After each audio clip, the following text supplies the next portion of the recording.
Hello there. This podcast is going to start out with a somber opening. We will be listening here momentarily to a dear friend of mine, Megan Tweedy. It's a recording of her speaking at an event. It's 3.5 minutes long. It's very short, and she's talking to a group of about 150 people on National Overdose Awareness Day. It was an event that took place in Yakima, Washington. It happens every year. She's going to be talking about somebody that I knew and loved, as did so many other people. Just a diamond of a human being named Jeff Meyer. She and I will have a conversation after you hear this speech, where we're going to be talking about fentanyl. Since Jeff's death from fentanyl overdose these 2+ years back, she's really leaned into understanding and advocating for fentanyl awareness and harm prevention and numerous other things that we'll get into in our conversation afterward. But this little piece of audio you're about to listen to is it's a rich piece of audio, and it gets me choked up every time I listen to it. So here comes Megan from a recording in latter part of August 2022, talking about this wonderful man named Jeff Meyer and his death from fentanyl overdose. When I spoke last year about the sorrow of my brother Jeff's death in 2020 from a fentanyl overdose, my voice wavered from grief and deception, for I was unraveling the web of illusion he had spun for so many years, publicly betraying his secret. I wanted to believe our shared vulnerability would slow the upward arc of overdose deaths in our community. 73 lives decimated by substance use disorder. The trajectory of 73 families' lives permanently altered by grief. Like a tsunami leveling everything in its path, the swath of devastation, far-reaching and forever. Then 98 sons, brothers, daughters, mothers died last year. This year, the grief has given rise to determination. I must be louder. We all must be louder. Jeff was too sick to be loud. He was plagued by both the disease of addiction and its diabolical twin, shame. His absence has created a void that no amount of remorse, guilt, pain, and beauty can fill. How do you capture the essence of someone you love in a few minutes? Pay tribute to the beauty, compassion, humor, and acknowledge the destruction of the disease. At 6'4", Jeff had a natural gravitational pull. He was charismatic and funny, gifted in his quick-wittedness. He was caring, loyal, a generous friend, and a sensitive soul. As an owner in our family fruit business, he was as comfortable driving the forklift as he was managing the warehouse. His crowning achievement was being a dad to Emma and Ella, who are navigating the nuances of life without a free-spirited and naturally intuitive father. He was also addicted to opioids. He had not, if ever, found a way to live in this world without them. I get up each day unburdened by a disease where I am shamed and stigmatized. So I will use my voice advocating for those who no longer have theirs. I will be louder so people understand that naloxone, a life-saving medication, doesn't enable anyone. It breathes life back into a failing respiratory system so those we love can live.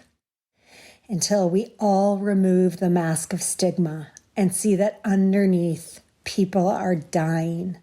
We will continue to comfort those ravaged by loss. Our loved ones, like us, were beautiful and flawed. They were human. You know, Megan, people who are joining this will have just heard that amazing piece of audio that you did. And I think you're going to tell me before, but where was that? Where did that happen? And who was in the audience for that? So that was International Overdose Awareness Day. It's the second year in a row that I've spoken.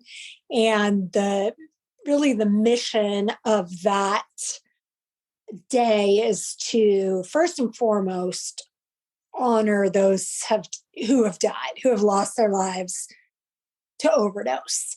And it's a time for families to come together and really what I view is grieve publicly.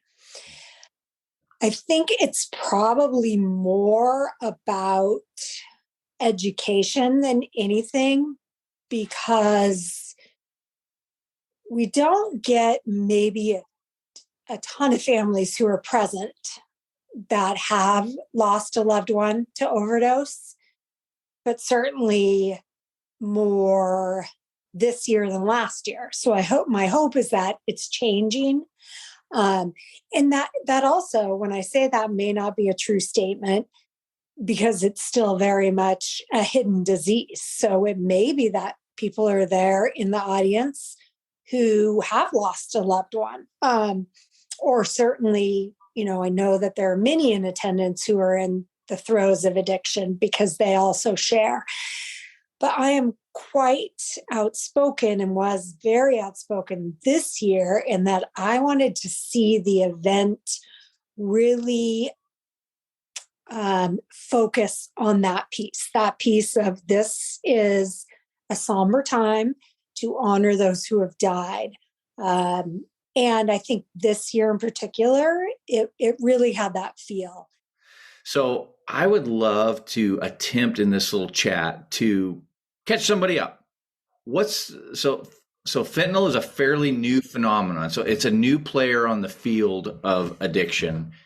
So stop me when I'm wrong, and then add tons to this, Megan. But it's a new player on the field. It's in the opioid category. It is very lethal, and it is taking people who are addicted as well as people who accidentally consume it. And either way, the numbers are skyrocketing because this substance is being consumed everywhere or in a lot of places. Yes. Correct me in any of that or add color to any of that. No, that's exactly right. And I think, Brett, the story that I share often is on the day my brother died, a very horrible day in which I was left to pick up the pieces of notifying all the family members. And horrible for my husband, who was the one to find Jeff's body after he had been dead for 3 days. And the story I share is when the dust settled enough for me to breathe that night, the first thing I did was get on my computer and Google fentanyl. And this is coming from someone who had Googled fentanyl many times before, who thought she understood fentanyl.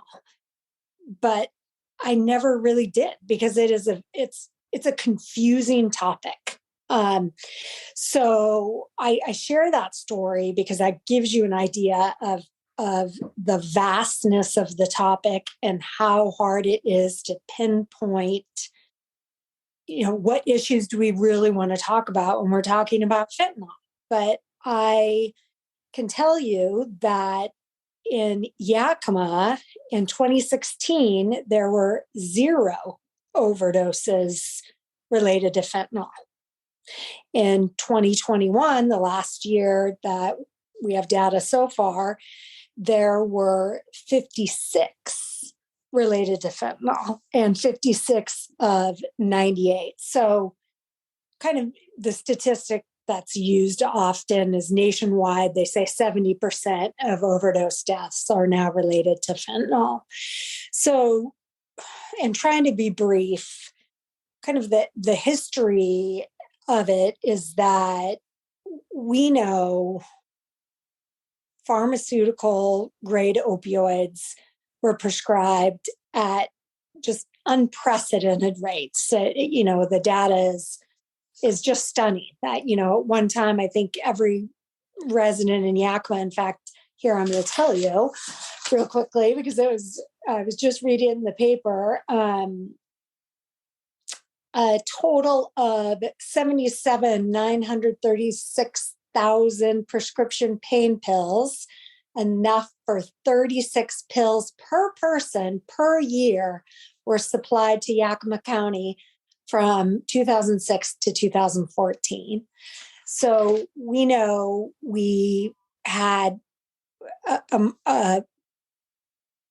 pain pills that were easy to come by, and legitimately people who needed these pain pills.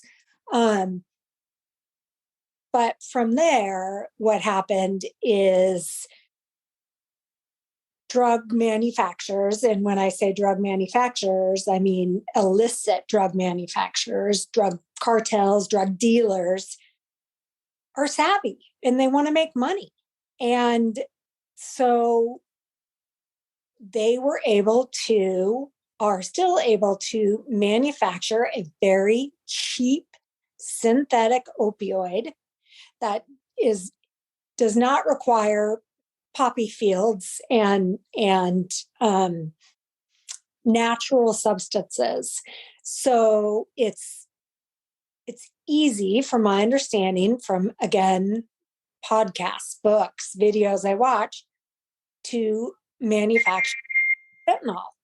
And we know that the precursors typically come from China or shipped to Mexico, and then the drug is manufactured predominantly in Mexico and transported into the US very easily, because a very small amount, to give you an idea, a very small amount, few grains of sand, for example, can be enough to create a high. And then from there, how much can kill you just depends on the mix. And so I think you had asked me before, and certainly people have asked me before, well, why do drug dealers want to kill off their clients? And I think the simple answer to that is, well, they don't, but they want to make money. And so their first goal is certainly not product purity. It's making money. So if anyone can figure out how to make fentanyl without a degree in biochemistry, there's a potential for it to be manufactured. So that has now created the landscape of where we are today. And that is a very, very addictive drug that, by all accounts, my understanding, requires users like my brother, Jeff, who had been a long-time opioid user. And then when fentanyl came onto the scene, of course he switched over. But it requires the high. And I should even really preface that by saying, someone who has used opioids for as long as Jeff had, more than a decade, you're no longer chasing the high. You're really just trying to avoid getting sick. And by getting what they call dope sick is now every 4 hours. That is the window in which you must continue to use fentanyl to avoid becoming very, very sick. So you've got a very potent drug and a very lethal drug, and people who need to use it often, which is why 107,000 people and counting overdosed in 2021. Again, 70% of them related to fentanyl. I'm going to I'm going to give I'm going to say that kind of in a different way, and you can correct me, right? So there was a period of time, and I think you said it was 2006, where basically pharmaceuticals companies, and there's some litigation around this, like started prescribing like crazy, and they were, and sort of like the cigarette of the past, these are not addictive, and so pills became just flooded the world for things that likely they didn't need to be prescribed for, and in fact they were very addictive. The feeling one gets from opioids can be overwhelmingly awesome to where they wanted more. So in many cases, people started abusing the pills. Maybe I did some. The answer is I did some, right? So I'm one of those. And what happens for some then is it gets expensive and difficult to come by to get pills because you need a prescription for one. So some people work doctors, but in many cases, what people switch to then would be the cheaper available alternative, which is going to be heroin. So heroin's been around for a long time, and people have been overdosing on heroin as well. So far, so good? Absolutely. You're tracking this beautifully. Okay. So to your point a moment ago, the what's required to get heroin requires poppies, right? And giant fields. And if people don't know that are listening to this, that's just true. For heroin, you got to grow poppies and you got to harvest them and everything else.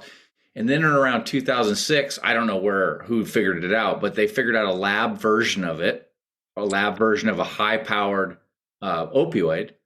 So this opioid has now become very available, super powerful.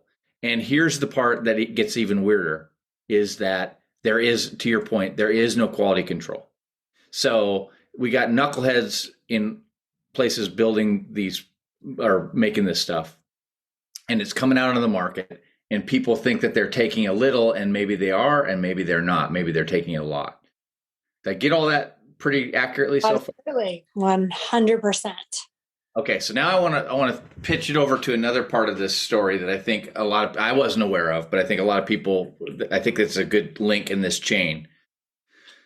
So for a lot of people, and again me, like it became a thing where I started buying pills, right? So I found sources of buying oxycodone, Percocet, these kinds of pills, and I could hold them in my hand and they look like that, and I went home and ate them, right?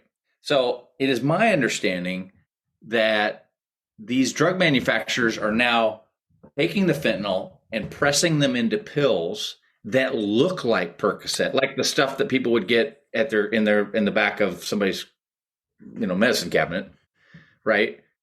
That's what they're getting. And so very often what we have here is we've got the folks that know what they're getting and are looking for it, right? We've got the folks that are hooked on fentanyl or hooked on opioids, and now they're doing fentanyl. We've got a drug that is very difficult to know what you're getting.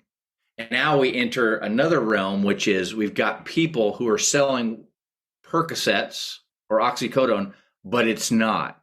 It looks like it. It's got the same markings on it. You could look at it online and say, here's a Google search. This is what one of those looks like.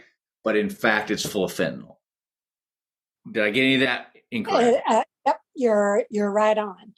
Yeah. And I think you said that, and like in the case of Jeff, and this is where I was confused, he is now seeking out fentanyl. He knows that those pills are fake and pressed with fentanyl. That's the part I did not understand. That took some research, some kind of deep diving on my part of, he was actually addicted to fentanyl by then and was seeking out fentanyl. And then still, though, confused by, but he knew how lethal it was. So why wasn't he practicing what we now know as harm reduction? Never use alone, use with someone who's got Narcan. And Brett, you are probably better suited to say the statement of that's not your primary focus as someone who is dependent upon opioids. Safety is not your number one focus. Would you agree? Yeah. Yeah. So I think when somebody pulls in your driveway and pulls out something out of their pocket and in their hand is a pill with some lint and a chewing wrapper and you can't wait to put it in your mouth, I would say that your level of safety concern is very, very low. So yes, and that's a true story. Go ahead. It's back to you, Megan. Yeah. Exactly. Yeah. And you kind of bring into it, Brett, you're so good at really summarizing the issue at hand in trying to get people to understand we're talking about two pathways. We're talking about the opioid addict, the opioid addict, and we're talking about then what I like to refer to as unsuspecting kids, curious kids like you and me who experimented, and they have no idea that these pressed pills, fake pills, are not pharmaceutical grade. They are not coming from someone's doctor, and they have no idea that they contain fentanyl. And before we are meeting today, I kind of dug out all my piles and stacks of paper and research, and what I found was what I was specifically looking for is that researchers at the Tech Transparency Project said they set up multiple new Instagram accounts for teens, and it took 2 clicks for the hypothetical teen accounts to access accounts that claim to be drug dealers. So now we know we've got a super easy way to experiment, to be like, yeah, I've heard about Xanax, I've heard about Percocet, that, and also kids who are in pain. And I'm talking about physical pain and mental pain. And I've heard, well, maybe this can help ease my suffering. And so via an app, they can have a drug dealer come to their house. And these stories kill me. I can't talk about them without crying right now. This is so horrific and heinous. And people still don't know. They do not know. Parents don't know. Kids don't know. And so, yes, we're talking about 2 things facing in the fentanyl crisis that we're facing. We're talking about seasoned veteran users who we need to keep alive so they have a chance to recover. And then we have innocent kids who are like, yeah, just like you and I in high school, more so you, who were like, yeah, let's go bootleg beer. Let's go drink our beer. And I fully confess, I have conversation with my kids a lot. And sometimes I just say, just please, just go get the beer, experiment with the beer. It just don't go near the pills. And they know, and because we talk about it, we lived it. But those are the messages in how I get frustrated at times with some of the prevention work going on, because I'd like to just blow into classrooms and be like, you're going to experiment, go bootleg the beer. Just stay away from the pills. So, and if you do, just please know this is what you are potentially taking. So, I'm not always that's not, as you can imagine, that's not a very popular take on prevention. But it's the truth. Yeah. One pill can kill, scare tactic or not, one pill can kill. The DEA has that right. Yeah. Well, you and I are both what are called ambassadors, right? Like, I'm an ambassador for this really cool group called Shatterproof, and we were on a call a couple weeks ago, right? And a woman, another ambassador on the call, shared about she was a mother, right? So look up shatterproof.org at this point in the call. If that's interesting to you, go to shatterproof.org, check them out. They're awesome. We're both ambassadors. One of the other ambassadors who I'd never met before was a mother, a grieving mother who lost her son to an overdose. And she used a word that I hadn't heard before that you schooled me up on, right? She Yeah. said, my son died from fentanyl poisoning. Now, she didn't use the word overdose. So afterwards, as is kind of something that Megan and I do, is we'll hop on calls and she'll educate me. So this word fits this part of the story to me. So why don't you explain when somebody says fentanyl poisoning versus overdose, what's happening there? So that is in reference to the kids who I'm talking about who are dying, who in this particular mom, Michelle, her son had died of a fentanyl-laced Xanax. He had gone online and purchased a Xanax, had no idea it contained fentanyl.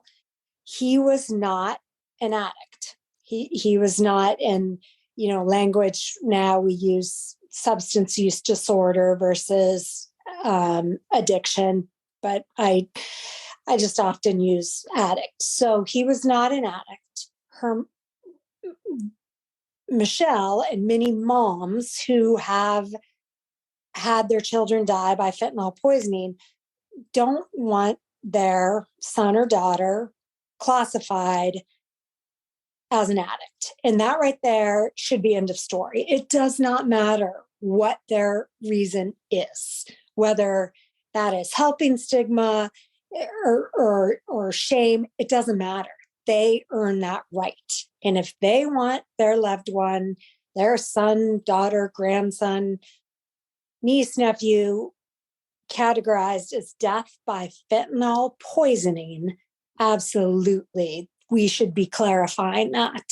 And interestingly enough, this came up again. It comes up a lot. I attended a University of Washington med school and their campus at Gonzaga, and I attended virtually.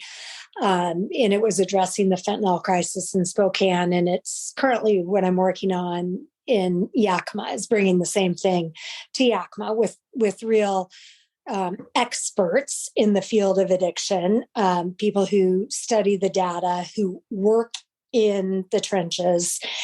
And a mom shared there during question and answer. It was the same story. Her son went to Gonzaga. He had a prescription for Xanax. He was out of it. And so he bought it online, and it contained fentanyl. And she was rightly so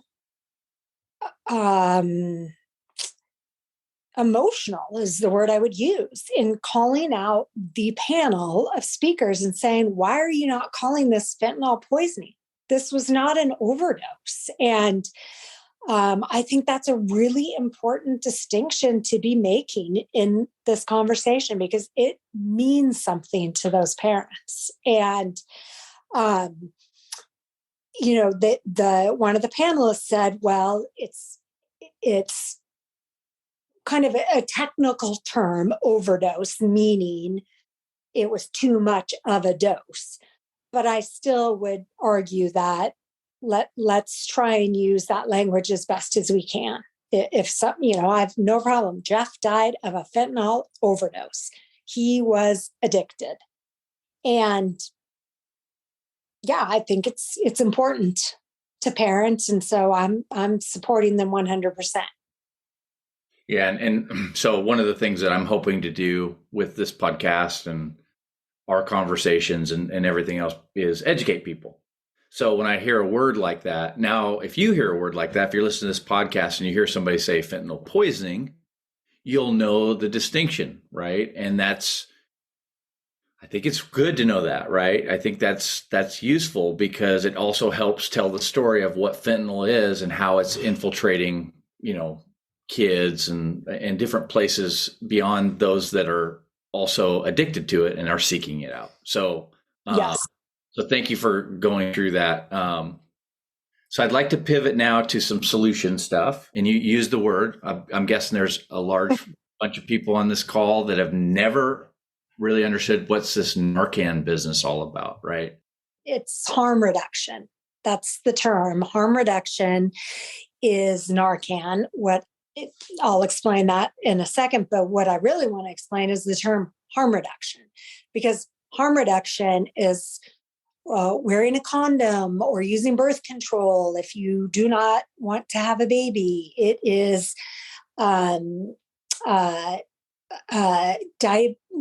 insulin for diabetics is harm reduction, so you don't go into a diabetic coma. It's CPR for someone who's having a heart attack. Harm reduction is administering CPR. Narcan is an opioid reversal medication that, when administered, basically breathes life back into a failing respiratory system. And we know that Narcan saves lives by 6%. As we know, it reduces death by 6%.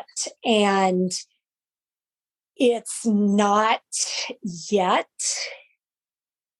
as easy to come by as I believe the landscape is changing. So it will become easier to come by.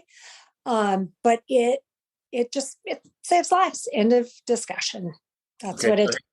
That's the stat there. I want to make sure that I got that. The 6% you're saying is not the effectiveness at the time of administration. You're talking about 6% that out in the field, about 6% of these overdose that's what it's currently doing in the field, the macro, Yep. right? Yeah. Yep, exactly. And that's based on people who are overdosing, which, by the way, is also an interesting facet. We have a ton of people overdosing and living. And that is due to Narcan. So that number will go up. And yeah, we do. We have people overdosing and living. And that's thank God. So, and now I'm going to say what I think Narcan is, and you can correct me again. I think it's a nasal spray. Yes. I think it goes to work immediately. And I think it's true that if I were to take some right now and shoot it up my nose, it wouldn't cause me any trouble. So it's basically inert it's not like we're going out there with it, getting people high, but it's like a nasal spray, and it instantly counteracts the respiratory failure of somebody who's overdosing on fentanyl. Is that fair? That is accurate. Yes. It's not a dangerous substance in and of itself, correct? Correct. Yes. So it stands to reason then, like somebody who would become certified in CPR, right, that drives around and may never use it. Similarly, perhaps this is a suggestion, including for myself, that I have some on me in case I see something occur, say in the parking lot at Safeway or something along those lines. Is that fair? Yep, absolutely. And I'll just interject. You can get it for free at stopoverdose.org. Stopoverdose.org. And that's in Washington State. Other states have their own websites, but and there's in Washington State, we have a standing order too that you can also anyone can get it through their pharmacist. That can be a little tricky because I've talked to people who are now starting to say, okay, I'm going to go get it. And they do. And they go to their pharmacist. And then I spoke with one woman and she's like, oh, yeah, but I didn't like it. They ran it through my insurance. And now I'm worried my insurance thinks, and I tried to reassure, no, I doubt your insurance does think you're addicted to opioids. But next time, go to stopoverdose.org, and there are places you can get it for free. And that's my kind of biggest hope at the moment. I feel like there is a lot of talk around naloxone, Narcan, and we're going to start seeing more of it. But what I like about it the most, Brett, well, other than the fact it saves lives, is, I struggle with prevention. And I know it's because, like you, we're a product of the, war on drugs and DARE era that we know did not work. And a lot of fear mongering. And so I hear the word prevention and I kind of clam up because that's what I still associate. I associate DARE with prevention. I know that's not accurate. I know there are many, many really good evidence-based prevention strategies that are being implemented. How I like to look at prevention purely, again, from my lane of what do I do? What am I doing? I'm a community activist working to prevent death by fentanyl overdose. I like to look at the opportunity to talk about Narcan as prevention, because if you were to do a Narcan training, you don't have to do it. It's as easy as you just read the packaging and you're exactly right. How it's administered is nasally. But when you have an opportunity, for me as an Narcan trainer, that's prevention, that's education, because there's a whole kind of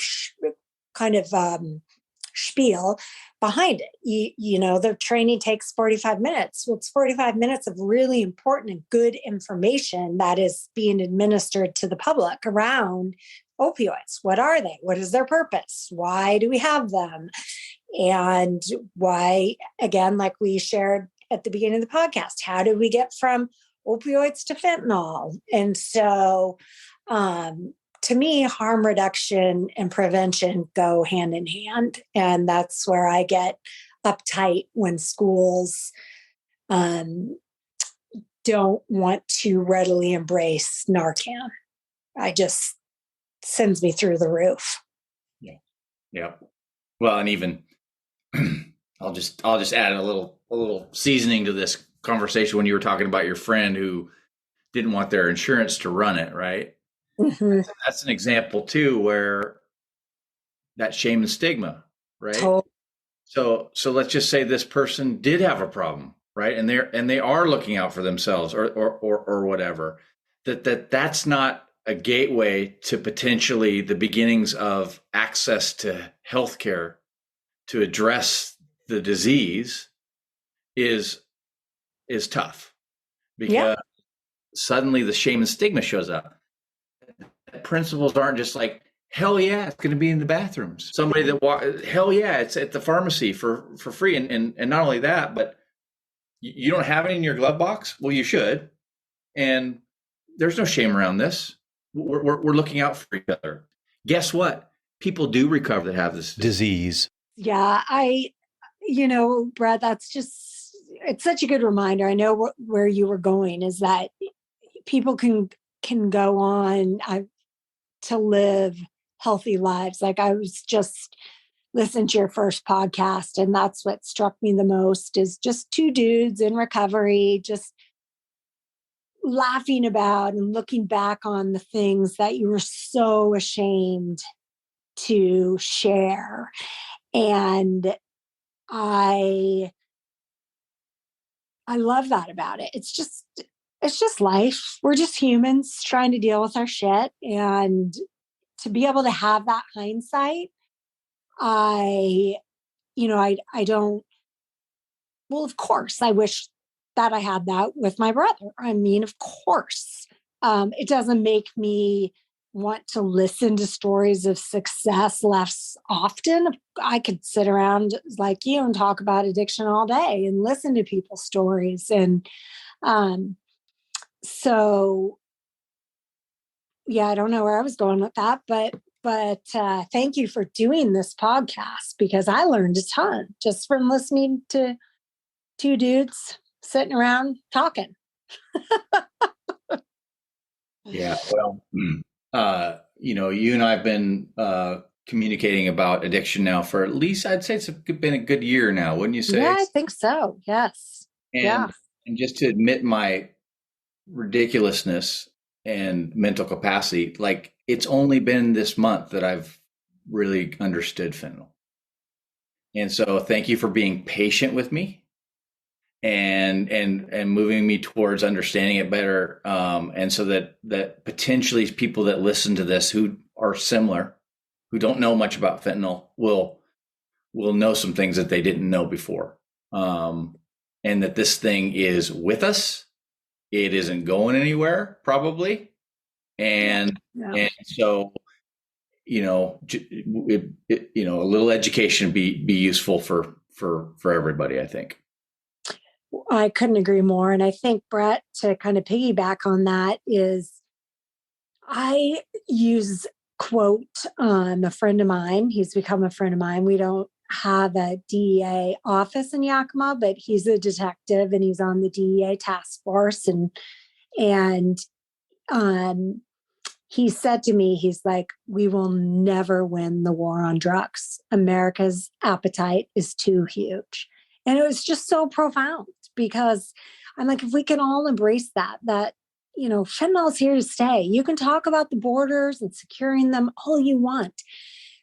But until drug dealers, manufacturers, whomever stop making money, it is not going away. It is a source of income. And I think just always trying to come at it from that argument, which I'll tell you is really impossible because everything is politicized these days. But that brings me hope that I've got a friend who's a DEA agent whose job is to prosecute drug dealers and all the complexities behind that. But I can listen to him and he can listen to me. And we may not agree on everything, but I have such admiration and respect for him because he also is saying, I'm tired. I am tired of basically finding bodies he's one of the first on scene too. And so I think this idea of talking about it also has to extend to talking about it amongst everyone, whether you're going to agree or not. And I've been kind of lately guilty of this, of not really wanting to talk to legislators anymore. It's just like, it's not really me talking. It's just really me listening. So what's the point? But I know I cannot close that door. Like it just has to be everyone around the table looking at ways that we can keep people alive. And that's what I want to do. Keep people alive. We cannot help them get into recovery. We cannot help them recover if they're not alive. And so fentanyl is just killing too many people. Yeah. Well, this has been, as usual, I dig our conversations. It's been a very meaningful addition to my life these past months where we get together and talk through some of this stuff. I usually point people to shatterproof.org because I just feel like it's a great catch-all. It's so good. Yeah. So for those of you that are more interested in more information, shatterproof.org is tough to beat, and you can donate money there too, which is cool. If you happen to be a Cisco employee, for those, it's matched. So you will find shatterproof.org in Bright Funds because I anticipate a few folks coming in from there. So that's also available. So yeah, it's just a great website. It just is. It has everything. Yeah. And again, the Washington State, because I like a lot of the info on stopoverdose.org too. So yeah, thanks, Brett, for doing this. You're a natural, and anytime I get to come on, I really appreciate it. Right on, Megan. Thank you. Okay. Thanks. Thanks for listening to this podcast. I want to just make a huge shout out to my friend Megan Tweedy for her courage and for her leadership and in this important space of fentanyl education and and until our next time together. Take care.